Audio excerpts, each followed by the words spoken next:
नमस्कार दोस्तों, स्वागत करता हूँ आपको द जीनियस स्टडी पर। दोस्तों, आपके लिए रेलवे स्पीडी समान अध्ययन बुक का वीडियो लेकर आ रहा हूँ, जिसमें आज है ज्ञान संग्रह 5 तथा पेज नंबर है 277। तो ज्ञान संग्रह 5 का इतिहास का फर्स्ट क्वेश्चन है। प्रथम भक्ति आंदोलन का आयोजन रामानुजाचार्य ने किया था। प्रथम भक्ति आंदोलन का आयोजन किसने किया था? रामानुजाचार्य ने किया था।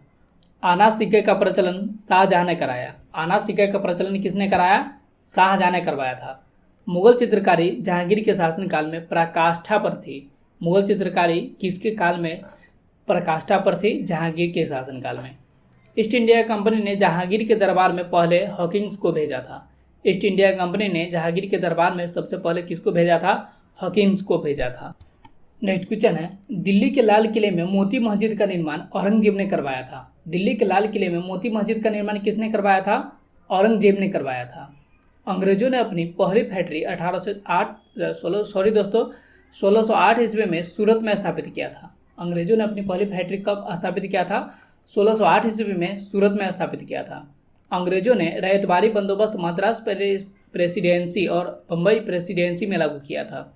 अंग्रेजों ने रैयतवारी बंदोबस्त कहाँ पे लागू किया था? मद्रास प्रेसिडेंसी एवं बम्बई प्रेसिडेंसी में लागू किया था। कर्नाटक युद्ध अंग्रेज एवं फ्रांस के बीच हुआ था। कर्नाटक युद्ध किस किस के बीच हुआ था? अंग्रेज एवं फ्रांस के बीच हुआ था। नेक्स्ट क्वेश्चन है, सहायक संधि को स्वीकार करने वाला पहला भारतीय शासक हैदराबाद का निजाम था। सहायक संधि को स्वीकार करने वाला पहला भारतीय शासक कौन था? हैदराबाद का निजाम था।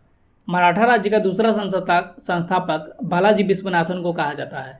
मराठा राज्य का दूसरा संस्थापक किसे माना जाता है? बालाजी विश्वनाथन को माना जाता है।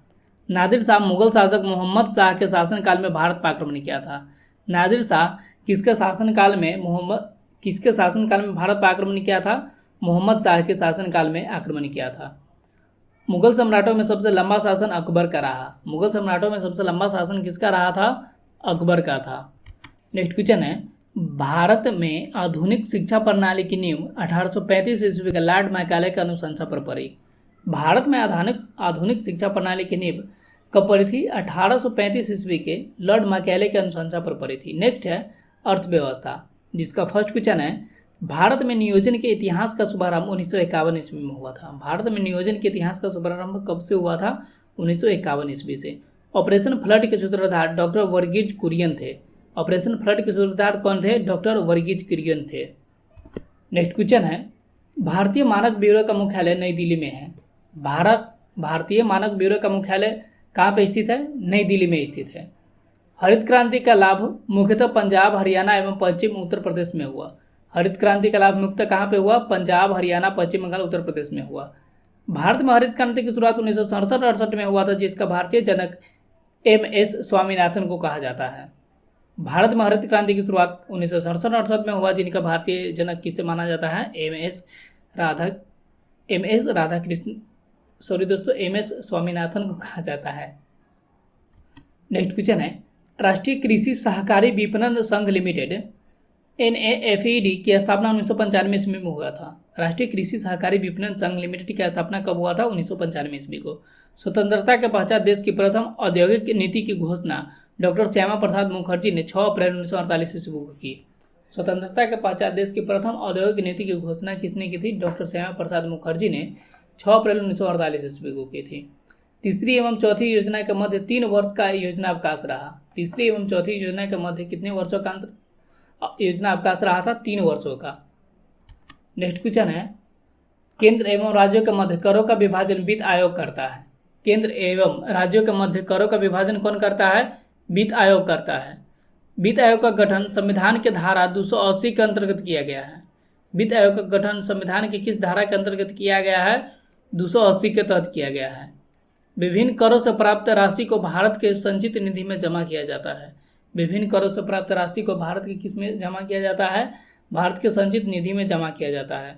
सकल घरेलू उत्पाद तथा शुद्ध घरेलू उत्पाद के बीच का अंतर शुद्ध अप्रत्यक्ष कर है। सकल घरेलू उत्पाद तथा शुद्ध घरेलू उत्पाद के बीच का अंतर क्या है? शुद्ध अप्रत्यक्ष कर है। दोस्तों, इस वीडियो को लाइक करके अपने दोस्तों के साथ शेयर करें और पहली बार इस चैनल पर आया है तो चैनल को सब्सक्राइब भी जरूर कर दें। नेक्स्ट है भूगोल, जिसका फर्स्ट क्वेश्चन है, क्रोनोमीटर नामक यंत्र की सहायता से हम ग्रीनविच समय के साथ साथ किसी भी स्थान के देशांतर ज्ञात कर सकते हैं। किसकी सहायता से हम ग्रीनविच समय के साथ साथ किसी भी स्थान के देशांतर को ज्ञात कर सकते हैं? क्रोनोमीटर। क्षोभ मंडल की ऊंचाई ध्रुव पर 8 तथा विषुवत रेखा पर लगभग 18 किलोमीटर होती है। क्षोभ मंडल की ऊंचाई कितनी होती है? क्षोभ मंडल की ऊंचाई ध्रुव पर लगभग 8 तथा विषुवत रेखा पर 18 किलोमीटर होती है। विकसित और विकासशील देशों को क्रमशः प्रथम दुनिया और देश का तीसरी दुनिया के देश कहा जाता है। विकासशील देश को क्या कहा जाता है? प्रथम दुनिया। तथा विकासशील देश को क्या कहा जाता है? तीसरी दुनिया कहा जाता है। नेक्स्ट क्वेश्चन है, कम्युनिस्ट देशों को दूसरी दुनिया के देश कहा जाता है। किस देशों को दूसरी दुनिया के देश कहा जाता है? कम्युनिस्ट देशों को दूसरी दुनिया के देश कहा जाता है। पूर्वी सोवियत संघ रूस यूएसएसआर के विघटन हो जाने के कारण दूसरी दुनिया के देशों की अस्तित्व समाप्त हो गया। पूर्व सोवियत संघ रूस के विघटन हो जाने के बाद दूसरी दुनिया का अस्तित्व समाप्त हो गया। कर्क रेखा देश के 8 राज्यों से गुजरती है। वो है छत्तीसगढ़, गुजरात, राजस्थान, मध्य प्रदेश, झारखंड, पश्चिम बंगाल, त्रिपुरा और मिजोरम। दोस्तों, इसको कर्क रेखा 8 देश के 8 राज्यों से गुजरता है। इसको एक ट्रिक से हम लोग याद किए हुए हैं, वो आप प्लेलिस्ट में जाकर और ट्रिक वाला प्लेलिस्ट में आप इसको देख सकते हैं। नेक्स्ट क्वेश्चन है, भारत की सबसे लंबी स्थलीय सीमा बांग्लादेश के साथ है। भारत की सबसे लंबी स्थलीय सीमा किस देश के साथ है? बांग्लादेश के साथ है। भारत की सबसे छोटी स्थलीय सीमा अफगानिस्तान के साथ है। भारत की सबसे छोटी स्थलीय सीमा किस देश के साथ है? अफगानिस्तान के साथ है। समुद्र पार भारत का सबसे निकट पड़ोसी देश श्रीलंका है। समुद्र पार भारत की सबसे निकट पड़ोसी देश कौन है? श्रीलंका है। हिमालय की औसत ऊंचाई 6100 मीटर है। हिमालय की औसत ऊंचाई कितनी है? 6100 मीटर है। नेक्स्ट है विज्ञान, जिसका फर्स्ट क्वेश्चन है, हीलियम को छोड़कर सभी अक्रिय गैसों की बाह्यतम कक्षा में 8 इलेक्ट्रॉन होते हैं। हीलियम को छोड़कर सभी अक्रिय गैसों के बाह्यतम कक्षा में कितना इलेक्ट्रॉन होता है? 8 इलेक्ट्रॉन होता है। हड्डियों में लगभग 8% फास्फोरस होता है। हड्डी में लगभग कितना परसेंट फास्फोरस होता है? 8%। ओजोन गैस से सड़ी मछली की तरह गंध आती है। ओजोन गैस से कैसी गंध आती है? सड़ी हुई मछली की तरह गंध आती है। अर्धसूत्री विभाजन में गुणसूत्रों की संख्या आधी हो जाती है। अर्धसूत्री विभाजन में गुणसूत्रों की संख्या कितनी हो जाती है? आधी हो जाती है। नेक्स्ट क्वेश्चन है, आसंजक बल के कारण ब्लैक बोर्ड पर चौक से अक्षर लिखने पर उभर आते हैं। किस बल के कारण ब्लैक बोर्ड पर चौक से अक्षर लिखने पर उभर आते हैं? आसंजक बल के कारण। अस्थायी चुंबक बनाने के लिए इस्पात तथा अस्थायी चुंबक बनाने के लिए नरम लोहे का प्रयोग किया जाता है। अस्थायी चुंबक बनाने के लिए किसका प्रयोग किया जाता है? इस्पात का। तथा अस्थायी चुंबक बनाने के लिए किसका प्रयोग किया जाता है? नरम लोहे का प्रयोग किया जाता है। चुंबक के ठीक मध्य में चुंबकत्व नहीं होता है। चुंबक के किस भाग में चुंबकत्व नहीं होता है? ठीक मध्य भाग में चुंबकत्व नहीं होता है। नेक्स्ट क्वेश्चन है, विकिरण के कारण बादलों वाली रात स्वच्छ आकाश वाली रात की अपेक्षा गर्म होती है। किसके कारण बादलों वाली रात स्वच्छ आकाश वाली रात की अपेक्षा गर्म होती है? विकिरण के कारण। ठोसों एवं पारे में ऊष्मा का संचरण चालन विधि द्वारा होता है। ठोसों एवं पारे में ऊष्मा का संचरण किस विधि द्वारा होता है? चालन विधि के द्वारा। अशुद्धि मिलाने पर द्रव का क्वथनांक बढ़ जाता है। अशुद्धि मिलाने पर द्रव के क्वथनांक पर क्या प्रभाव पड़ता है? यह क्वथनांक बढ़ जाता है। किसी तत्व के कारण ब्लटिंग पेपर द्वारा स्याही सूख जाती है। किसके कारण ब्लटिंग पेपर द्वारा स्याही सूख जाती है? किसी तत्व के कारण।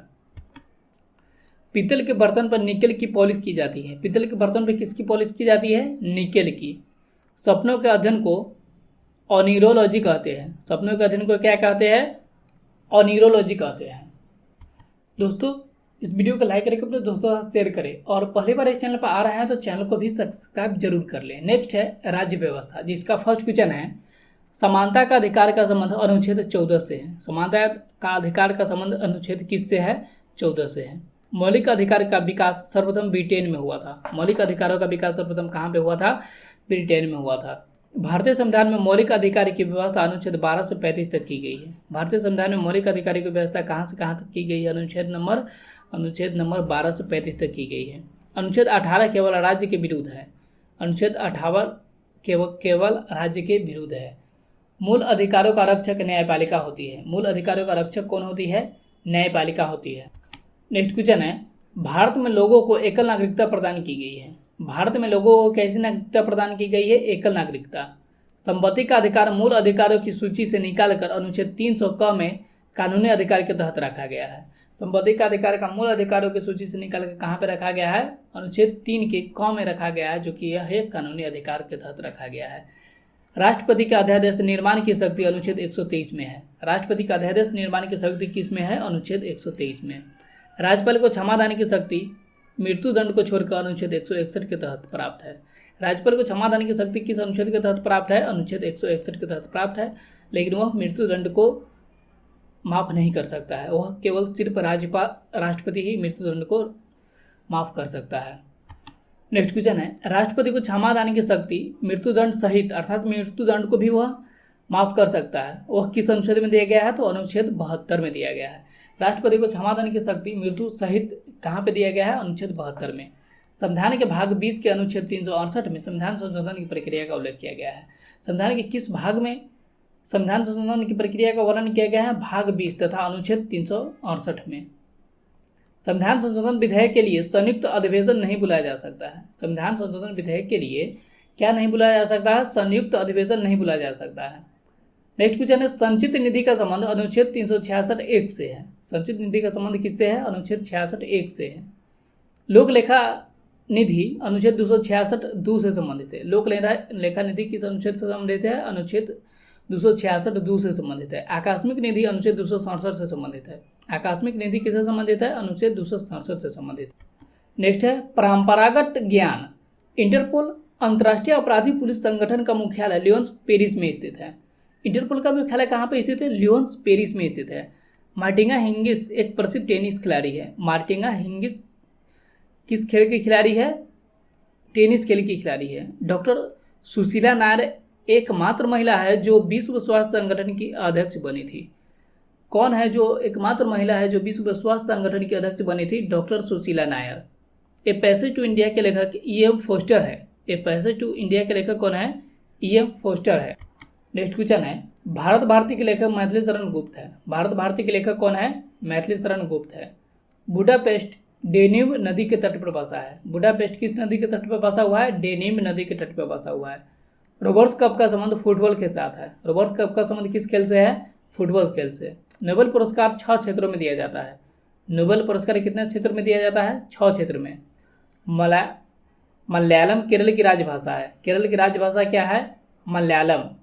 आयकर केंद्र सरकार द्वारा लगाया जाता है। आयकर किसके द्वारा लगाया जाता है? केंद्र सरकार के द्वारा लगाया जाता है। नेक्स्ट क्वेश्चन है, तीसरे अंपायर नियम के प्रथम शिकार बल्लेबाज सचिन तेंदुलकर थे। तीसरे अंपायर नियम के प्रथम शिकार बल्लेबाज कौन थे? सचिन तेंदुलकर थे। The child is for father the man Williams Wordsworth का कथन है। The child is father of the man किसका कथन है? विलियम वर्ड्सवर्थ का। स्वतंत्र भारत के प्रथम गवर्नर जनरल लॉर्ड माउंटबेटन थे। स्वतंत्र भारत के प्रथम गवर्नर जनरल कौन थे? लॉर्ड माउंटबेटन थे। अयोध्या का मंदिर सरयू नदी के तट पर उत्तर प्रदेश में स्थित है। अयोध्या का मंदिर किस नदी के तट पर स्थित है? सरयू नदी के तट पर उत्तर प्रदेश में स्थित है। नेक्स्ट है, गॉड ऑफ स्मॉल थिंग्स के लेखक अरुंधति रॉय है। गॉड ऑफ स्मॉल थिंग के लेखक कौन है? अरुंधति रॉय। जुल्स रिमेट पुरस्कार फुटबॉल से संबंधित है। जुल्स रिमेट पुरस्कार किस खेल से संबंधित है? फुटबॉल से संबंधित है। दोस्तों, इस वीडियो को लाइक करके अपने दोस्तों के साथ शेयर करें और कमेंट करके हमें बताएं ये वीडियो आपको कैसा लगा। और हाँ दोस्तों, अगर आप इस चैनल पर पहली बार विजिट कर रहे हैं तो चैनल को सब्सक्राइब भी जरूर कर लें। मिलते हैं नेक्स्ट वीडियो में, तब तक के लिए थैंक यू, धन्यवाद।